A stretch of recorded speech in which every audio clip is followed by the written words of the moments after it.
আসসালামু আলাইকুম এভরিওয়ান। বিসিবির পরিচালনা পর্ষদের নির্বাচন আজই অনুষ্ঠিত হয়েছে। পাশাপাশি বিসিবির নির্বাচনের চূড়ান্ত ফলাফল এসে পড়েছে। চূড়ান্ত ফলাফলে আমরা এখন নতুন 25 জন পরিচালকের পাশাপাশি সভাপতি এবং সহসভাপতি পদে 3 জন ব্যক্তিকে আমরা পেয়েছি।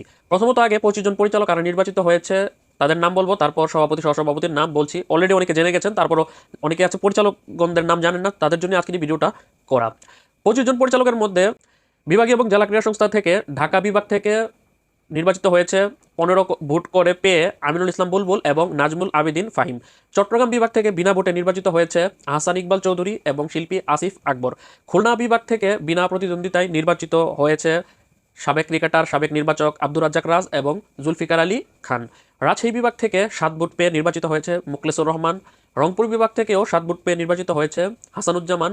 সিলেট বিভাগ থেকে বিনা প্রতিদ্বন্দ্বিতায় নির্বাচিত হয়েছে রাহাত শামস এবং বরিশাল বিভাগ থেকেও বিনা প্রতিদ্বন্দ্বিতায় নির্বাচিত হয়েছে সাখাওয়াত হোসেন।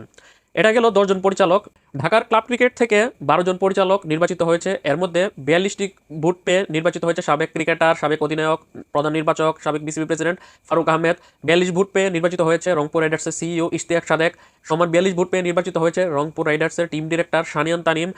41টি করে ভোট পেয়ে নির্বাচিত হয়েছে আমজাদ হোসেন, মুকসেদুল কামাল এবং মেহরাব আলম চৌধুরী। 40টি করে ভোট পেয়ে নির্বাচিত হয়েছে আদনান রহমান দীপন, ফায়াজুর রহমান এবং আবুল বাশার। 39টি ভোট পেয়ে নির্বাচিত হয়েছে মঞ্জুর আলম। 37টি ভোট পেয়ে নির্বাচিত হয়েছে এম নাজমুল ইসলাম এবং 34টি ভোট পেয়ে নির্বাচিত হয়েছে বিসিবির সাবেক পরিচালক ইফতেখার রহমান মিঠু। সাবেক ক্রিকেটার কোটা থেকে 35টি ভোট পেয়ে নির্বাচিত হয়েছে সাবেক অধিনায়ক খালেদ মাসুদ পাইলট। এছাড়া এনএসসি মনোনীত 2 জন যেই কোটা পরিচালক এসেছে তারা হচ্ছে এম ইশফাক হোসেন এবং ইয়াসির মোহাম্মদ ফয়সাল আশিক।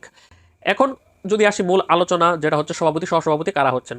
বিনা প্রতিদ্বন্দ্বিতায় কোনো প্রার্থী প্রতিদ্বন্দ্বী না থাকার কারণে সভাপতি হিসেবে বিনা প্রতিদ্বন্দ্বিতায় নির্বাচিত হয়েছে সাবেক বিসিবি প্রেসিডেন্ট এবং নতুন বিসিবি প্রেসিডেন্ট আমিনুল ইসলাম বুলবুল। সহসভাপতি পদেও বিনা প্রতিদ্বন্দ্বিতায় নির্বাচিত হয়েছেন 2 জন। একজন হচ্ছে সাবেক বিসিবি প্রেসিডেন্ট ফারুক আহমেদ এবং আরেকজন হচ্ছে বরিশাল বিভাগ থেকে বিনা প্রতিদ্বন্দ্বিতায় নির্বাচিত হওয়া সাখাওয়াত হোসেন।